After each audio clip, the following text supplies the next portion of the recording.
Merry Christmas and greetings to all of our fellow EDCers. Welcome back to our channel. I'm your host, Prophet. My editor and cameraman is the Professor. Cuz will also be helping us today with the new episode. Okay, as you've already had a chance to read the title, you will undoubtedly know that today we are looking at the Microtech Signature Series Ultratech TE with black aluminum scales, or handles, as some of you like to call them, bronze proprietary hardware. Many of you will immediately recognize this knife as an out the front knife, or OTF. If so, you are correct. In fact, this is a double action OTF, or out the front. More on that in a moment. Before we take a peek at the knife here, with some others that you may be familiar with, let's get some measurements, shall we?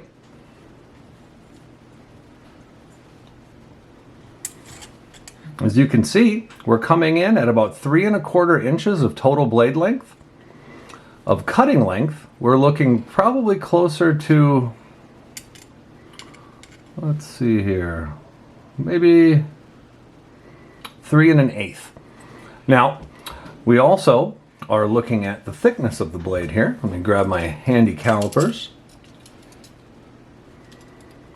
So we have a fairly large piece of M390 steel here.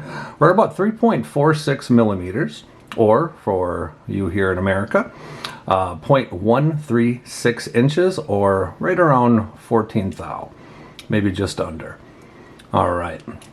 The knife actually is ground really, really well. You have a nice tapering that goes on here. And whether you call this a hollowed out groove, a blood groove, or whatever your terminology may be for it, it has a nice little aesthetic to the blade. This is the TE model, which stands for Tanto Edge. So it's one edge, Tanto style knife. Okay. Gonna get a weight on the knife here.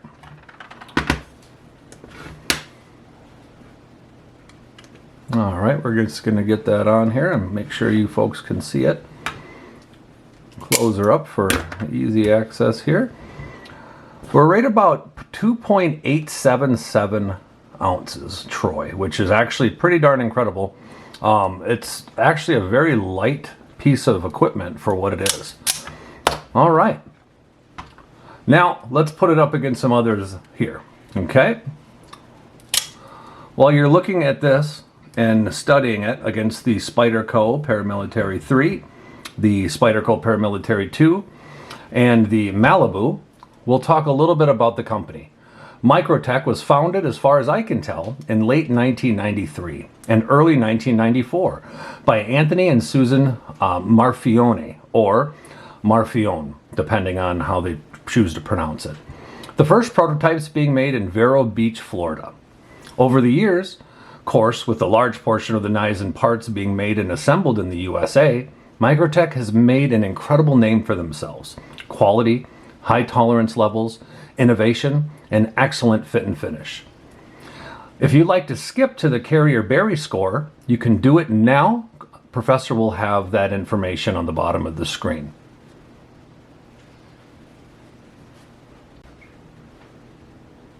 Okay, I know that we've been gone for a moment, but in your world, it was just a snap.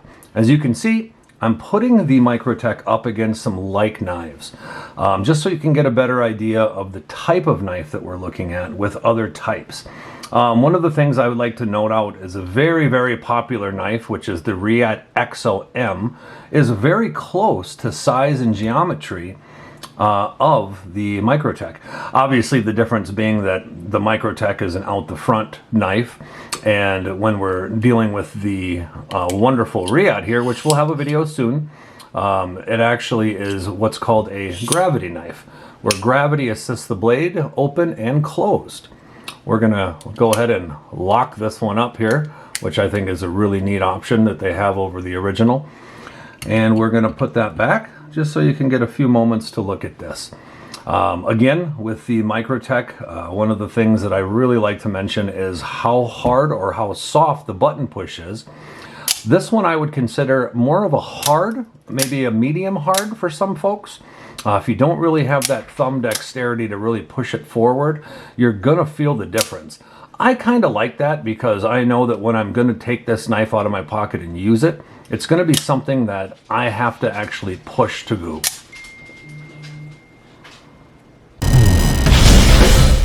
We're all taken apart, ready for our cleaning, maintenance, and putting back together. Now I should note, when we were doing this video even, we had some issues with putting this back together, and that's because a lot of the videos out there show that you need to have the knife completely locked up in its closed position, as you can see here, before you start on it, and that's really not the case. What you want is there are two little springed rods here. Both of them keep tension on the knife. What we're going to do is we're going to move this one aside and we're going to push the blade forward, and while it's actually working, you can hear that's what closes it, that snap you're hearing right there. Awesome. We're going to move that forward here, and we're going to just get the knife in a position where it's just kind of not locked anywhere. The next locking point would be right here. Now, for the sake of time, I've already taken it apart and gave it a good scrub down, but this is where you want to apply light oil. I like not leaving a lot of oil or a lot of residue. On the spring itself, grease is super helpful. If you have any, like you can even use something like, a lot of you folks in the conceal and carry world, you'll use Lamy grease, and that's actually really good for Lamy pens. You can also use dielectric grease, actually, believe it or not. Works pretty good. Some of that other stuff, just putting a little light coat of oil on this here spring. And what we're going to want to do is we're going to want to get the bar back together, put a little light coat of oil on the bar where all the parts are going to be moving back and forth on each other. Like I said, I've kind of already gone through and done this. It's just one of those things where, you know, just trying to give it that nice little once over. When you're putting it back together, you'll note that there is a little hole here in this part right here that the spring goes on. So we're going to get that down, and in fact the two pointy ends that kind of come down at an angle, those are what ride over both of the spring tension bars here. Once you got the spring all set, where it's going to attach actually is you want to kind of get it on the back here where the blade of the knife is. So what we're going to want to do is get that in there and make sure it's kind of, well, you got to want to make sure it's not, that it's able to spring. So we'll put that on the knife there. We're going to go to our little magnet here, and we're going to take off our next bar piece here. We're going to put that in. Now this is the part that's a little bit of a pain. You'll have to kind of grab it and move it forward a little bit. You can use your pliers here for that, but unfortunately I've done that enough to where I can get it there pretty quick. As you can see, it will all stay in place as long as there's not tension on the back of the deal here. I'm going to give it one more light coat of oil just because my greasy fingers were touching it, and I just want to make sure that everything's nice and smooth here for the action. And we'll kind of put our Q-tips aside there. No need for our pliers at this point. Grab the rest of our parts here, and what we're going to do is get the spring inside of our double action lever, just like so. It seats right in there. I'm also going to then grab this little component here. You can take a good peek at that. Hopefully that's coming into focus for you. The camera is up ahead of me, so Professor will do any kind of editing we need. If you hear Chaos, the dog in the background, chewing on his balls, that's normal, and it's not going to be the first time that you're going to hear him. I promise you that. So if you hear some weird noises in the background, no, it's not us playing a gag on you. It is my Old English Bulldog being an Old English Bulldog. All right, we're going to just kind of give it a little bit of grease here. Okay. Oops. And this is where you can test we've got some movement, as you can see. The trickiest part on this part here is getting the trigger mechanism in, because it is latched there. So you got to kind of just play with it a little bit until it's not falling this way. So there's a top and bottom there, and you don't want the trigger to fall out this way. Once everything's in there, you're very close to being done. In fact, Professor will most likely cut the video here until I have all the screws in, so you don't have to watch me laboriously put all the screws in.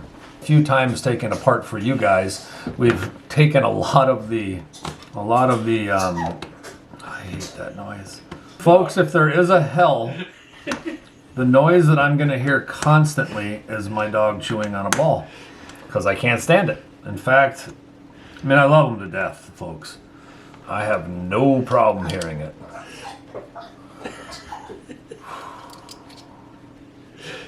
You know, I know. Now, as you can see, you've got a blade in here that just kind of, it's not quite ready to fire. As you can see, we're moving our button back and forth and we're not getting any action. All you have to do is just like you would do if you owned one of these out the front knives. Give it a tug. You heard that tug? It's actually in there now. And now we can actually, as you can see, down, up, we are right as rain. We're gonna give that blade just a tiny coat of oil right in the groove there.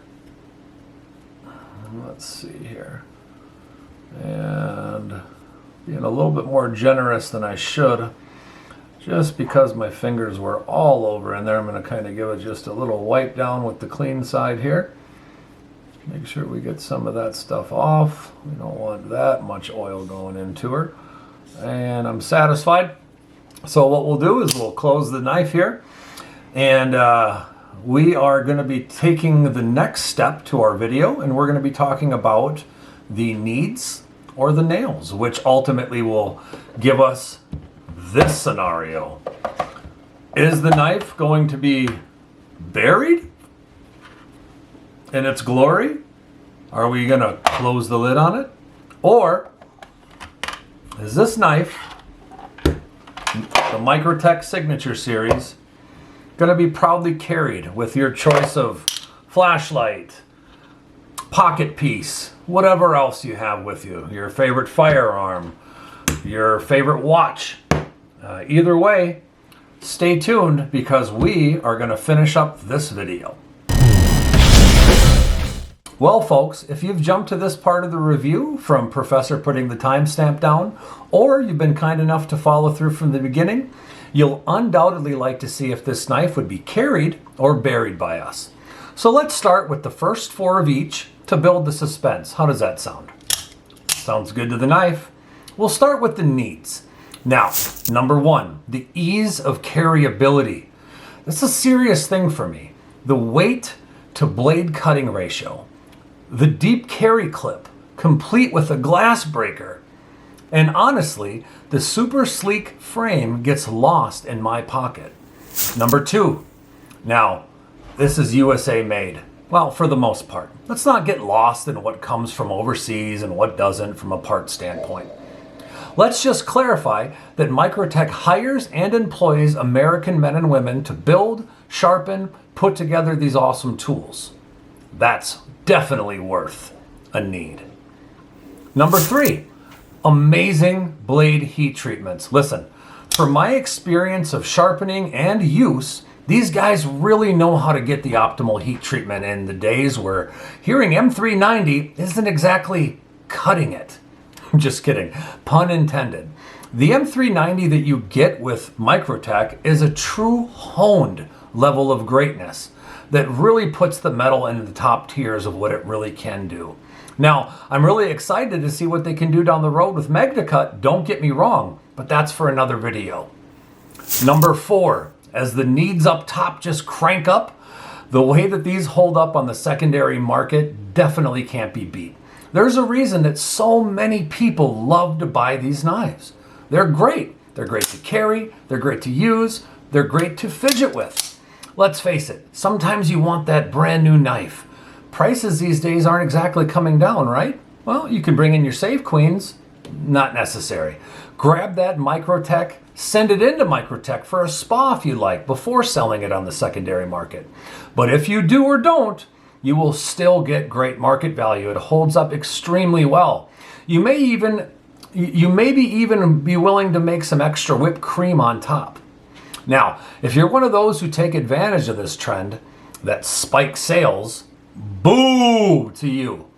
But if you've held your knife for a bit and you've taken good care of it, you should absolutely get a return if it's valid. Just don't gouge someone, okay? The knife community, for the most part, is one of the reasons I still collect and carry today. Heck, it's the reason I wanted to get this channel going.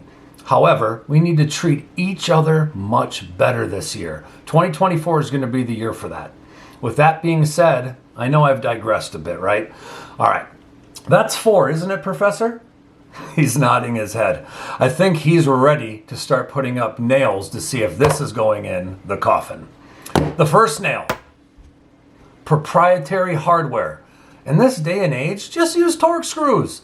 This diamond-shaped thing, come on. It's just overplayed in my opinion. I shouldn't need to go look through my drawer to see if I've lost my $13 Amazon tool, right? Or make sure it's even the right size. I mean, come on, guys. Let's face it. This has already stripped the Cerakote off of the hardware here. It's ugly. We don't need that. Something a Torx would have taken care of easily. Listen, I'm all for making things look nice and clean. But in this day and age, Torx. And that is what got the first nail. All right, folks. The second nail, the price for these is absolutely outrageous. And guess what? It's growing all the time.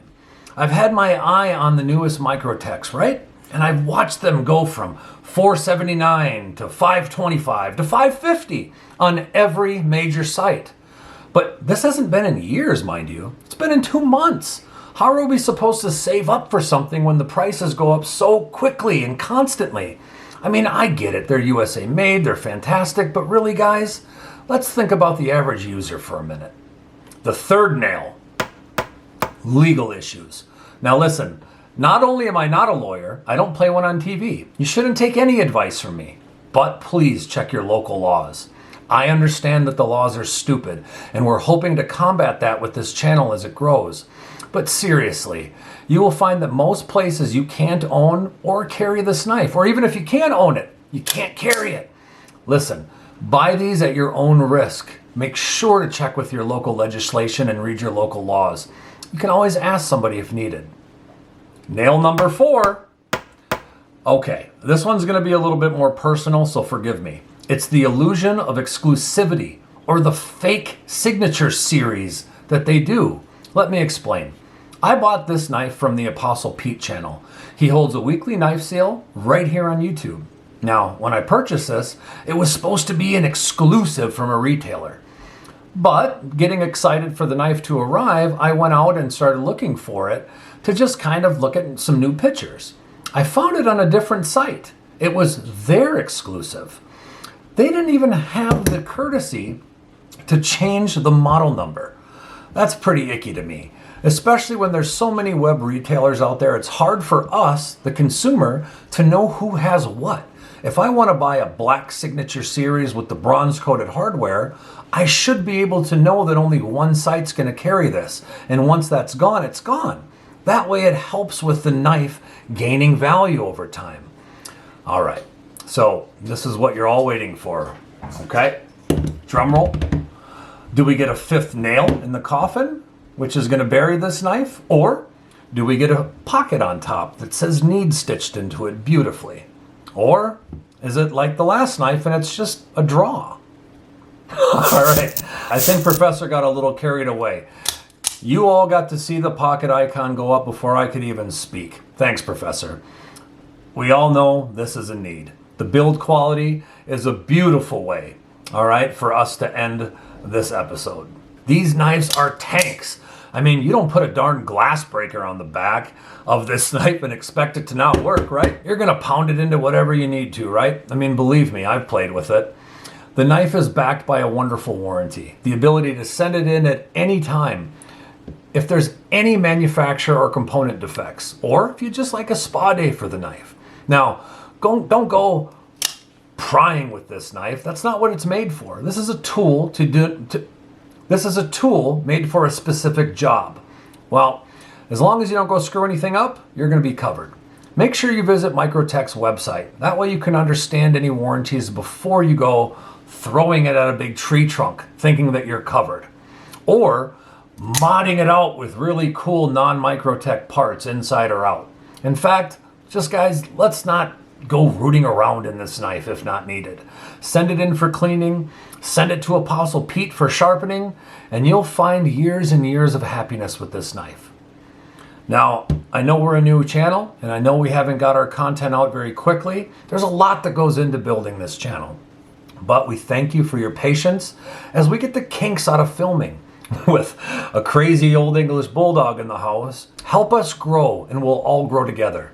In the meantime, folks, stay sharp, stay clean, and carry your way to happiness. See you next time. I'm Prophet. As always, the professor's with me. And there's probably more than once that you'll hear chaos in the background.